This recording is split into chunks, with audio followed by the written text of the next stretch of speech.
કહી દઈએ કે ભાવનગર માર્કેટિંગ યાર્ડ પણ ફરી વિવાદમાં આવી છે, કારણ કે અચોક્કસ મુદત સુધી ત્યાં પણ તમામ હરાજી બંધ કરાય છે અને ત્યાં આ વખતે મુદ્દો ચર્ચાઓ છે વજન કપાતનો। જણસીની ખરીદી વખતે વારંવાર વજન કપાતનો મુદ્દો ચર્ચામાં આવે છે। યાર્ડના સત્તાધીશો નિરાકરણ ન લાવી શકતા ખેડૂતો અને વેપારીઓમાં ભારે રોષ છે। અજીત અમારા સંવાદદાતા વધુ જાણકારી આપી રહ્યા છે। અજીત, વજનમાં કપાતનો આ મુદ્દો છે, શું જાણકારી છે અત્યારે?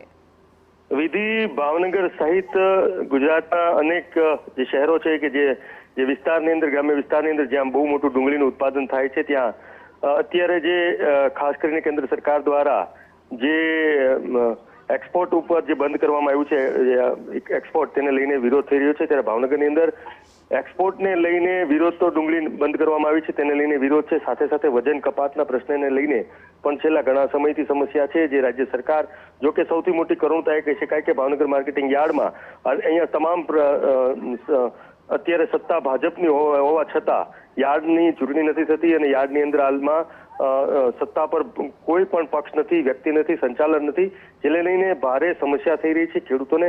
અને આ જ સમસ્યાનું એક સ્વરૂપ છે અત્યારે જે વજન કપાતનો પ્રશ્ન છે, જેને લઈને અચોક્કસ મુદ્દત માટે અત્યારે હરાજી બંધ કરી દેવામાં આવી છે। હરાજી બંધ થતા ખેડૂતોને પારાવાર મુશ્કેલી પડી રહી છે અને સૌથી મોટી ચિંતાનો વિષય એ કહી શકાય વિધિ કે સમગ્ર ગુજરાતની અંદર ભાવનગર એ સૌથી વધારે ડુંગળી ઉત્પાદન કરતો વિસ્તાર છે, જિલ્લો છે, ત્યારે અહીંથી સૌથી વધારે 67% ગુજરાતના કુલ ઉત્પાદનનું જ્યારે ઉત્પાદન થતું હોય ડુંગળીનું, ત્યારે ખેડૂતોને અત્યારે જે કેન્દ્ર સરકાર દ્વારા એક્સપોર્ટ બંધ કરવામાં આવ્યું છે, જેને લઈને ખેડૂતોનો જે 20 કિલોનો ભાવ 800 રૂપિયા હતા તે 400 આસપાસ પહોંચી ગયા છે। ખેડૂતોને આર્થિક બહુ મોટું નુકસાન થઈ રહ્યું છે, જ્યારે રાજ્ય સરકાર અને કેન્દ્ર સરકાર બંને બિલકુલ, અને મોટો પ્રશ્ન છે તે પણ છે કે યાર્ડના સત્તાધીશો કોણ આ સમસ્યાનો ઉકેલ લાવશે? જે પ્રકાર આપ કહી રહ્યા છો, અત્યારે કોઈ જ સંચાલન કરતા નથી, પરિણામે ખેડૂતો અત્યારે મુશ્કેલીમાં મુકાયા છે। અત્યારે જો વાત કરવામાં આવે તો અત્યારે કોઈ પ્રકારની ભારતીય જનતા પાર્ટી અને કોંગ્રેસ અને ખાસ કરીને જે સ્થાનિક નેતાઓ છે તેની અણઆવડતનું પરિણામ છે। અને ભાવનગરને માર્કેટિંગ યાર્ડમાં કે છેલ્લા ઘણા સમયથી કોઈ પણ પ્રકારની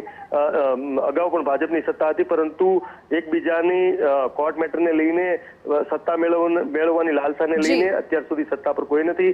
જે અત્યારે જેના મુખ્ય અધિકારીઓ જે છે, સેક્રેટરી છે, તેના દ્વારા સંચાલન થઈ રહ્યું છે, પરંતુ એની અંદર નિર્ણયો લેવાની બહુ મોટી મર્યાદાઓ છે। બિલકુલ, અજીત, આગળ પણ આપની પાસેથી અપડેટ મેળવીએ છીએ। આશા રાખીએ કે ખેડૂતોની આ હાલાકી જલ્દી જ પૂર્ણ થાય।